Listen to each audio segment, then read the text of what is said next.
Hey everybody, today I'm going to be reviewing the Eachine E10WD. That name may sound a little familiar to some people because the 10WD part, well, this is Eachine's version of the Cheerson CX-10WD, a little nano altitude hold FPV flyer. And this is a nice little quadcopter. In fact, I think it may be actually better than the Cheerson version because it seems to fly longer than the Cheerson's version of it.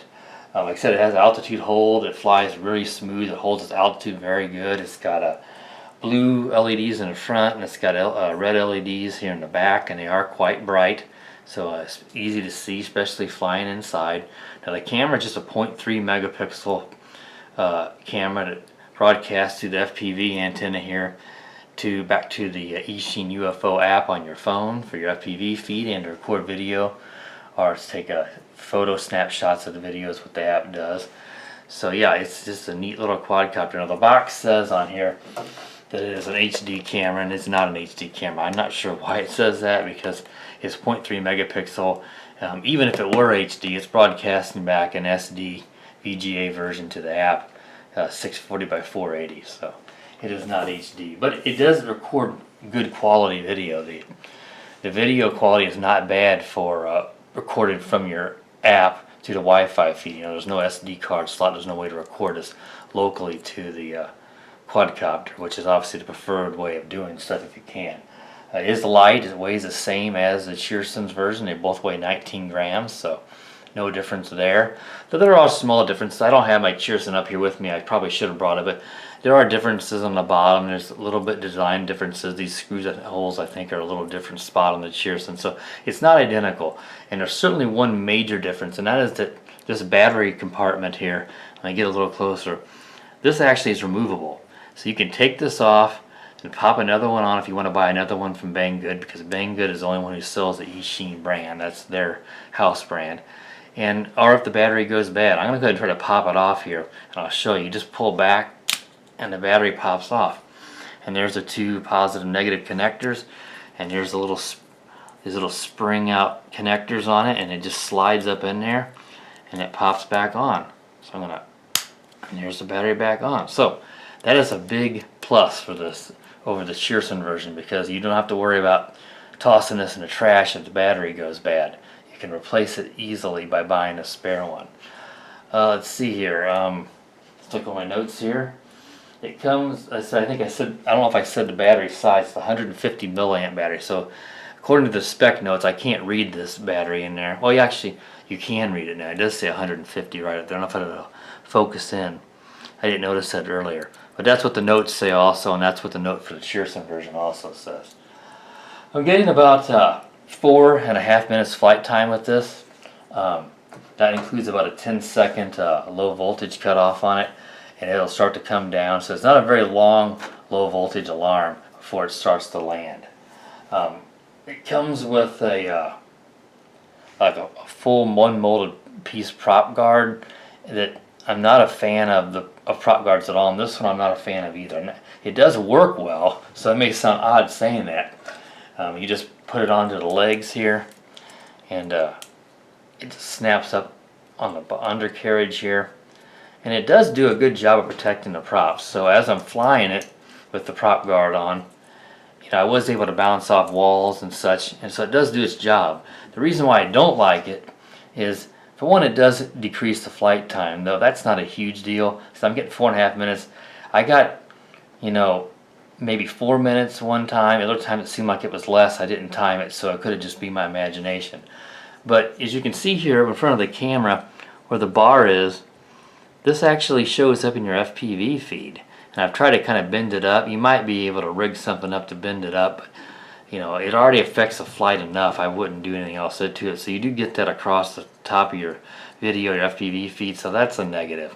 And when you try to execute 3D flips with the prop guard on, it just doesn't do them well. It goes up, it flips, and then it falls to the ground, and a lot of times it'll bump the ground, then it'll recover and pull back up. So 3D flips are extremely sloppy with this on. So between those three things and the fact that it kind of will slide down a little bit, and it'll start, if you crash it into something, and then it may be kind of hanging on one side, and then it'll kind of drift that way because it's, you know, it's off balance, the whole quadcopter. So I don't recommend flying with this prop guard on unless you're a beginner and it's your very first quad and you don't want to ruin up the props.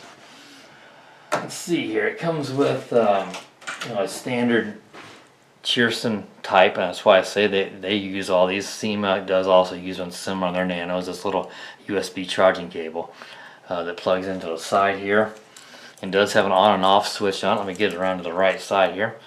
Has a little on and off switch there.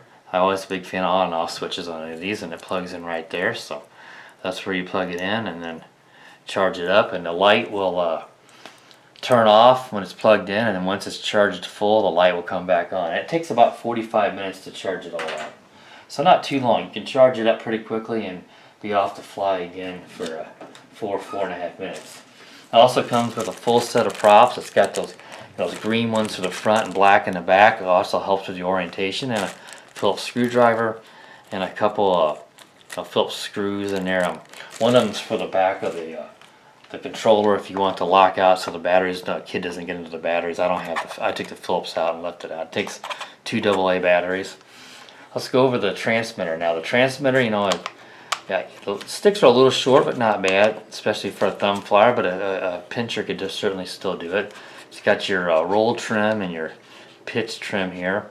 There's no throttle or yaw trim on it.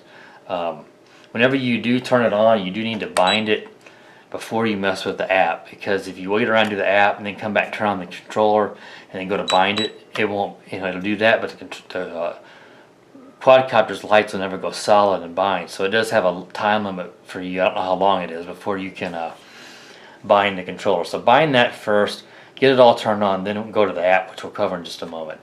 The top left here is for your rates, and it's got 3 rates. As you can see, 1 has 2, and then there's 1, 2, 3. The highest rate is very, very fast yaw. The yaw does increase with the rates. The highest one, it will just spin like a top.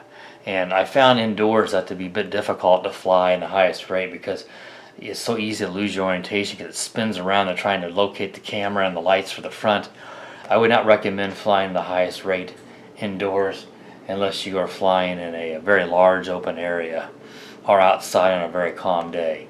The top right here is for doing your 3D flips. It'll beep and then you press the direction you want to do your flips.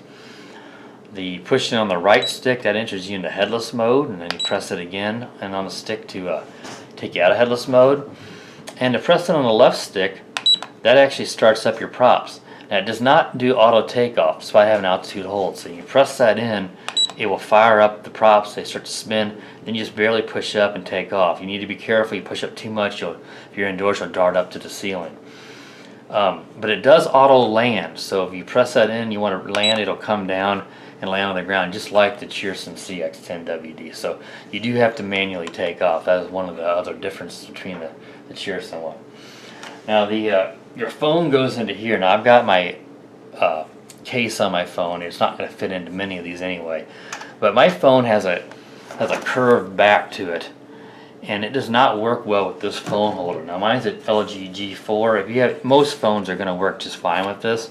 You just lift it up here and your phone fits in there, but mine doesn't, so I have to add a few rubber bands to it on here, which isn't a big deal, but that helps hold that phone secure because it wants to pop off and then the phone fall out, which makes it no good for FPV flying if it does that. So let's go ahead and here and we'll go over the app really quick and how you do that. It's very, very similar to all the other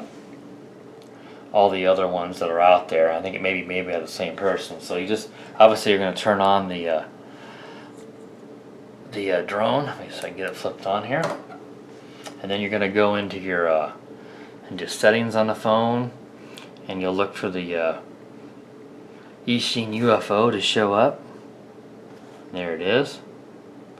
Press connect.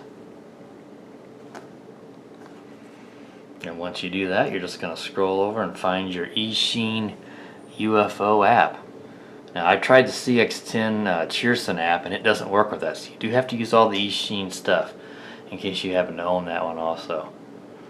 And once you do here, you see that the Wi-Fi feed is all set and it's going there. So I got it of course aimed at me here, so it's all Ready? And the Wi-Fi feed is pretty good. It's not real laggy. It's got a pretty good feed on it. So the battery is very low on this, so I think it's going dead, and that's why it just cut out and froze up. I just flew this for my test flight, and the battery did just die, so that's why the everything just disconnected. But it is a good feed. We'll go over and go over some of the other stuff here. It's got your a photo button. It's got a video button here for doing your recording the video. And this one accesses your gallery. It's got your rates. You're using your I think it's your accelerometer to fly. This turns your on-screen displays on and off. Of course, they were on. If you want to fly just using the app. It's got a headless mode. To flip the screen. I think this is a one key return, which it doesn't have on the controller, but it mentions it in the instructions.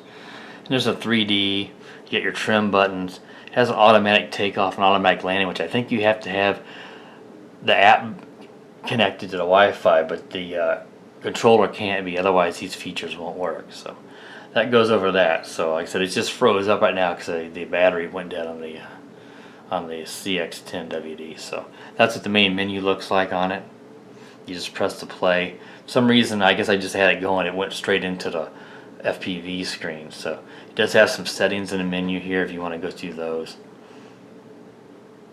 You just press play and then it goes in. Of course, like I said, there's nothing going to be going on it now. So that pretty much covers the app. Very, very similar to quite a few other toy grade drones. Use a very similar app. It looks almost identical to that. So that app should be pretty familiar to a lot of people. So just look at my notes over to make sure I didn't forget anything.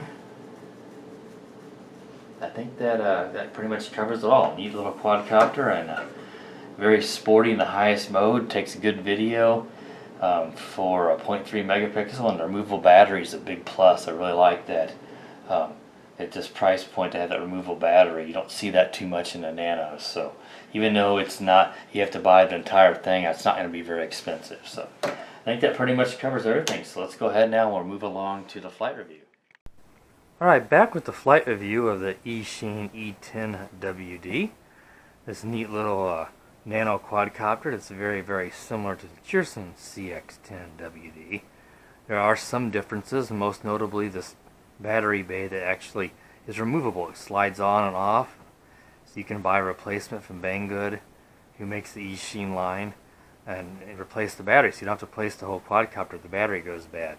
It also has this little blue light on top that blinks. I'm not exactly sure what that is. I don't know if it just tells you the Wi-Fi is working. I'm not exactly sure about that. You can see the little Wi-Fi antenna there.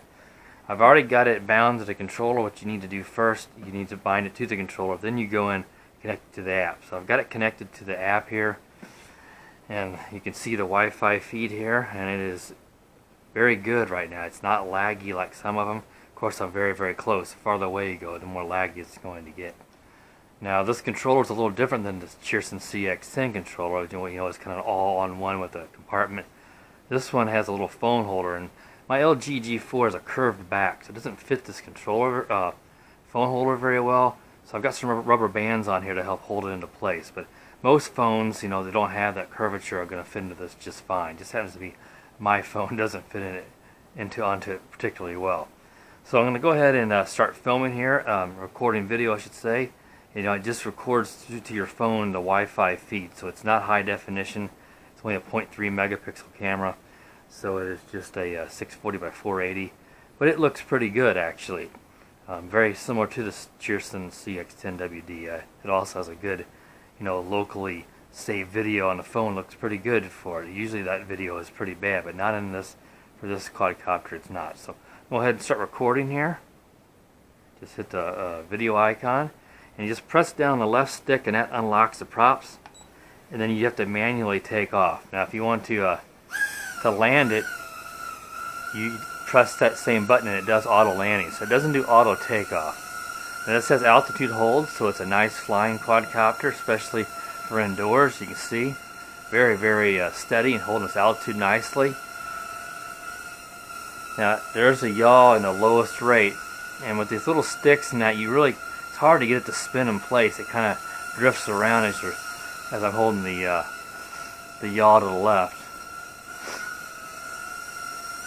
So I like to fly in the intermediate rate, so hit the bumper and on the left and take it up to the intermediate. See, it's a lot sportier.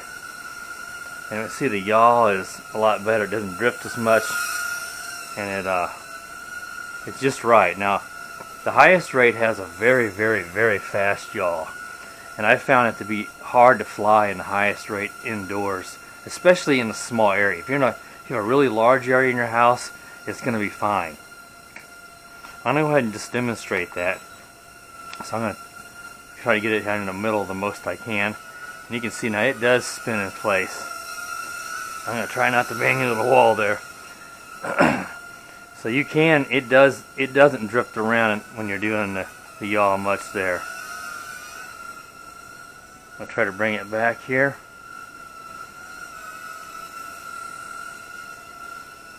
But I don't think it's the best for flying indoors. I think I'm going to go back to the intermediate rate.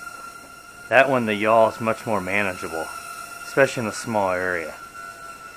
I'm getting about 4.5 minutes total flight time with this, with a very short, about a 10-second LVC, sometimes maybe even less than that, and it will start to auto land itself as it's losing power.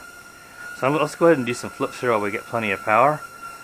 You just tap the right bumper. I'm going to go to the right. Make sure you've got plenty of clearance left, because it does raise up so that it can execute the flip. So if you're too close to the ceiling, it could raise up into the ceiling and cause you to slam into it. Let's do a forward flip. Let's do a back flip. So it's a really nice flipper. Now if you put that prop guard on, it barely can flip. It'll do it, but it comes all the way down to the ground, and it's just really sloppy. So I do not recommend flying with that prop guard on. That prop guard also tends to get in the way of the FPV feed. You'll see a white bar across the top here, which is just the bottom, that one molded piece prop guard. And it does shorten the flight time, though. The flight time, one time it seemed like it was maybe 2 minutes, and another time it seemed like it was about the same. So I didn't time the second time. So I just don't think the prop guard is a good idea unless you're a beginner and you just are really worried about banging into the walls, because I have run into the walls and it does work. You won't crash nearly as easy with it on, but there's just so many other negatives about using it. It also tends to fall off. It just snaps on the bottom there, and it tends to fall off the quadcopter if you do bang into something. So then it becomes, actually, it may not even fall off. It may start to actually hang on one side a little bit, and then that makes the quadcopter off balance, and it starts drifting to that direction where it's hanging. So I do not recommend the prop guard at all. I'm not a fan of prop guards really much at all anyway. So well, that's just about 4 minutes here, and I'm starting to get the low voltage cutoff now. So you can see it's wanting to already drop. So I'm going to take it over to the bed here and press the land button, and there it lands. There, it's right at 4 minutes and 10 seconds. So I'm going to go ahead and stop the video. I've gotten a little bit longer than that. I think it probably depends on, how sporty you fly it around. The more you fly it around faster, the more it's going to drain the battery. So that pretty much wraps it up. It's not the longest flying of a quadcopter, but it is better than the CX-10WD from Cheerson. That one I've only got about 3 minutes flight time. As nice as that one is, so I think this one's a better option, especially with this removable battery. So at least you don't have to replace the entire drone if you want. The battery does go bad in it. So that pretty much wraps it up. So appreciate you watching. So stay tuned for more videos, and if you're not a subscriber, please do subscribe. Thank you.